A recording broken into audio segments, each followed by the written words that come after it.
Halo, selamat datang di channel saya, Pikiran Si Supir. Kali ini saya memikirkan tentang menjadi orang tua yang tangguh. Ini terinspirasi dari video saya sebelumnya ya. Jadi kalau jadi orang tua atau jadi bapak itu jangan cengeng, harus tangguh gitu. Karena apa? Kalau kita mengharapkan atau menginginkan anak kita tangguh, ya orang tuanya dulu yang harus menjadi tangguh. Nanti kita akan bahas mengapa orang tua terlebih dulu harus menjadi tangguh. Ya, menjadi orang tua memang tanggung jawabnya besar ya. Dibutuhkan ketangguhan, kesabaran, dan kasih sayang orang tua. Pada kesempatan ini, mari kita nanti coba menjelajahi cara menjadi orang tua yang tangguh bagi anak-anak kita. Hal ini akan memberikan pondasi yang kuat bagi pertumbuhan dan perkembangan mereka. Sebelum kita bahas lebih lanjut, mari kita lihat contoh penerapan bagaimana menjadi orang tua yang tangguh bagi anak-anak kita dalam kehidupan sehari-hari. Bayangkan, seorang orang tua yang menghadapi tantangan dalam mendidik anaknya, mulai dari kalau anaknya itu punya kebutuhan khusus, mungkin anaknya tantrum, susah diatur, tidak bisa diam. Itu menjadi satu tantangan atau tantangan yang lain. Bagaimana ketika anak membawa pekerjaan rumah, pekerjaan sekolah maksud saya, ke rumah. Ya bayangin orang tua sudah biayai, tapi juga sampai rumah harus jadi guru bukan? Belum tentu bisa semua pelajarannya. Apalagi kalau itu matematika, kimia, dan lain-lain. Jadi harus mengajarkan anak juga tentang pelajaran. Juga harus sabar dan penuh dengan kasih sayang untuk mendidik anak-anak. Belum lagi harus mencari nafkah untuk membiayai segala kebutuhan mereka. Jadi ya kalau nggak tangguh, ya kalau cengeng tadi ya repot dong jadi orang tua ya. Nah, tentu dengan kesabaran dan konsistensi lalu kasih sayang, waktu kita memimpin dengan teladan juga itu akan memberi dukungan terhadap anak-anak kita. Sesuatu yang amat sangat dibutuhkan oleh anak-anak kita.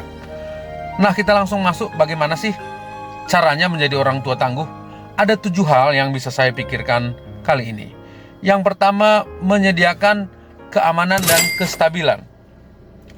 Jadi kita harus memberikan lingkungan yang aman dan stabil bagi anak-anak kita.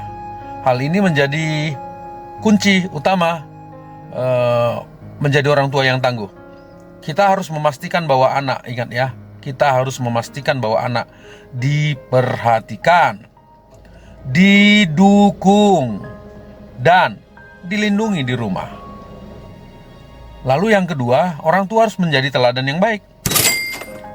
Menjadi teladan bagi anak-anak itu artinya orang tua harus bisa menunjukkan nilai-nilai positif. Baik perkataan orang tua itu semuanya harus positif, jangan dikit-dikit negatif. Jangan dikit-dikit itu kasar, jangan dikit-dikit itu kata-kata yang kurang baik untuk didengar anak. Orang tua harus menunjukkan nilai-nilai positif. Perilakunya juga baik dan sikapnya bijaksana. Melalui hal ini, anak-anak akan belajar lebih banyak daripada apa yang kita tunjukkan, daripada apa yang kita katakan. Jadi orang tua harus menjadi teladan. Yang ketiga, mengajarkan keterampilan hidup yang penting. Kita harus mengajarkan anak-anak kita keterampilan hidup yang penting seperti apa? Kemampuan berkomunikasi.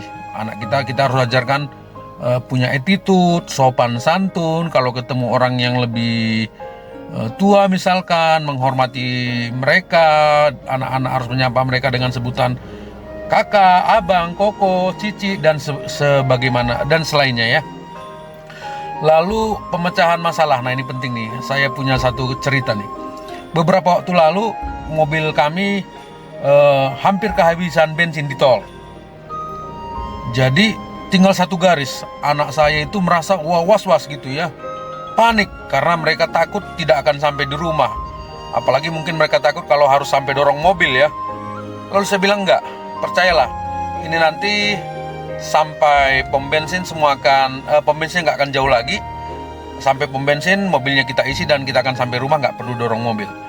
Jadi pada waktu itu saya ajarkan kepada saya, nak, kalau kamu ketemu masalah, jangan panik. Saya ulang, Nak, kalau kamu ketemu masalah jangan panik. Saya harap bahwa di masalah-masalah yang lain berikutnya kalau dia ketemu, mereka akan belajar tidak panik. Lalu bagaimana mereka bisa memanage emosi mereka, dan bagaimana juga mereka bisa bertumbuh menjadi pemimpin. Nah, ini akan membantu mereka menghadapi tantangan hidup dengan lebih percaya diri. Lalu memberikan dukungan emosional dan mental. Berikan dukungan emosional dan mental yang kontinu kepada anak-anak, terutama saat mereka menghadapi situasi sulit atau mungkin mereka stres ya. Mari kita memberikan waktu, berlatih, belajar untuk mendengar mereka dengan penuh perhatian. Hargai perasaan mereka. Jangan, walaupun kita orang tua, jangan menang sendiri ya. Kita harus memberikan juga dukungan yang mereka butuhkan. Lalu yang kelima, menetapkan batasan dan konsistensi. Walaupun kita sudah katakan sayang, mungkin kita memanjakan mereka, tapi kita harus belajar untuk menetapkan batasan yang jelas dan konsisten dalam aturan, disiplin, dan tanggung jawab. Konsistensi adalah kunci dalam membentuk perilaku yang baik dan menjaga keteraturan di rumah.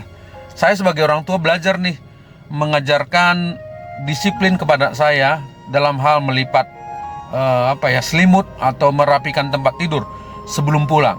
Jadi diawasi juga, kalau dia belum merapikan, saya memastikan anak saya sebelum dia berangkat ke sekolah harus merapikan tempat tidurnya, selimutnya. Ya, belajar dalam perkara kecil ya. Kita juga sebagai orang tua, walaupun kita sayang dan kadang-kadang memanjakan mereka, tapi kita harus menetapkan batasan-batasan atau disiplin dalam kehidupan mereka.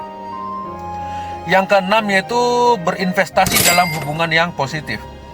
Mari kita belajar sebagai orang tua untuk menginvestasikan waktu dan energi dalam membangun hubungan yang positif dan akrab dengan anak-anak kita. Mari kita luangkan waktu untuk bermain, berbicara, waktu yang berkualitas bersama dengan mereka untuk mempererat ikatan keluarga. Lalu yang ketujuh adalah mendorong pertumbuhan dan perkembangan mereka. Mendorong pertumbuhan dan perkembangan mereka bisa dalam bentuk memberikan kesempatan untuk mengeksplorasi minat mereka. Bakatnya apa dan talentanya apa, passionnya apa. Mari kita dukung mereka untuk mereka bisa menjadi seperti yang mereka inginkan. Mari kita mendukung mereka untuk menjadi versi yang terbaik dalam diri mereka. Mari kita dukung mereka untuk mengejar impian mereka sendiri. Yaitu 7 hal yang bisa saya bagikan. Sebagai penutup adalah menjadi orang tua yang tangguh bukanlah hal yang mudah ya. Sudah pasti bukan hal yang mudah, apalagi kita orang tua yang baru, belum berpengalaman, anak-anak kita juga mungkin masih kecil ya. Tapi dengan komitmen, kasih sayang, dan kesabaran, kita dapat memberikan fondasi yang kuat bagi anak-anak kita. Dan harapan kita tentu mereka bisa bertumbuh dan berkembang dengan baik. Semoga tips-tips di atas bisa membantu kita. Sampai ketemu di pikiran saya yang lain dalam channel Pikiran Si Supir. Sampai ketemu. Shalom.